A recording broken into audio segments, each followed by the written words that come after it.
Meanwhile, on the Hill today, Justice for All Canada held another news conference calling on the Prime Minister to support a ceasefire in the conflict, pointing to the thousands of lives already lost in the last 4 weeks of fighting.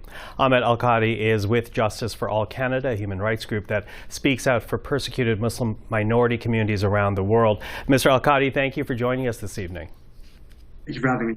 Now, in calling for this ceasefire, you say that the Trudeau government has essentially helped in the, quote, indiscriminate murder of civilians. Can you expand on that?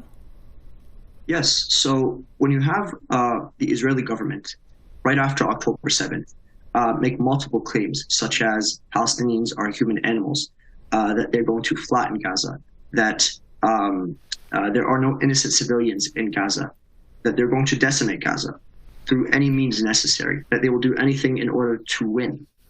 And then you have, our Canadian government openly and unequivocally providing their support and abetting in this claim, then there's no question about it. They're complicit, and they have enabled the murder of over 10,000 civilians, 10,000 innocent civilians, over 4,000 children. They have enabled and abetted the cutting of electricity, food, fuel, water, all sorts of necessities to life. Hospitals in Gaza right now are on the brink of collapse. There are hospitals that are so short on fuel that they had to suspend their surgery units. They can't operate on emergency surgeries anymore because of a lack of fuel. Similarly, with Canada's $21 million in funding in arms sales to the Israeli government, we are actively complicit in weapons that are being used to target civilians indiscriminately, and it must stop.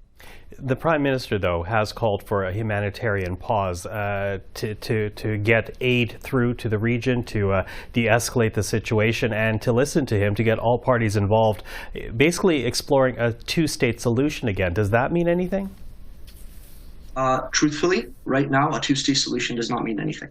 I'm a Palestinian myself, as well as an employee for Justice for All Canada.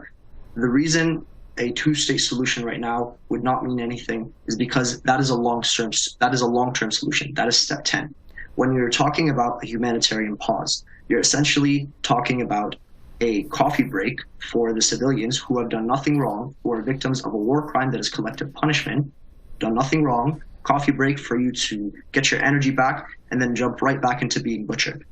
Let's be practical here. Mm-hmm. We need a legitimate ceasefire to cease hostilities and prevent further loss of civilian life. The Israeli ceasefire. Sorry, go ahead. Sorry, go ahead. Well, as you're saying that, the Israeli Prime Minister Benjamin Netanyahu, he says that there can be no pause, no ceasefire of any kind until Hamas releases the hostages that are still in their custody. What would you say to that condition? So when you're talking about, again, there's been discussion surrounding the fact that Hamas is not cooperating, that the Israeli government is doing everything it can to prevent loss of civilian life. The Israeli government currently does not care about eradicating Hamas. When you're talking about a government that again has eliminated all sources of life in a city and has indiscriminately bombed civilians, we have to, as educated as a country that stands for human rights and is a peacekeeping nation, we have to open our eyes and face the music and recognize that the Israeli government does not currently care about eradicating Hamas. They're just collectively punishing a group of people, 2.2 million people, half of them children, for just being born in Gaza.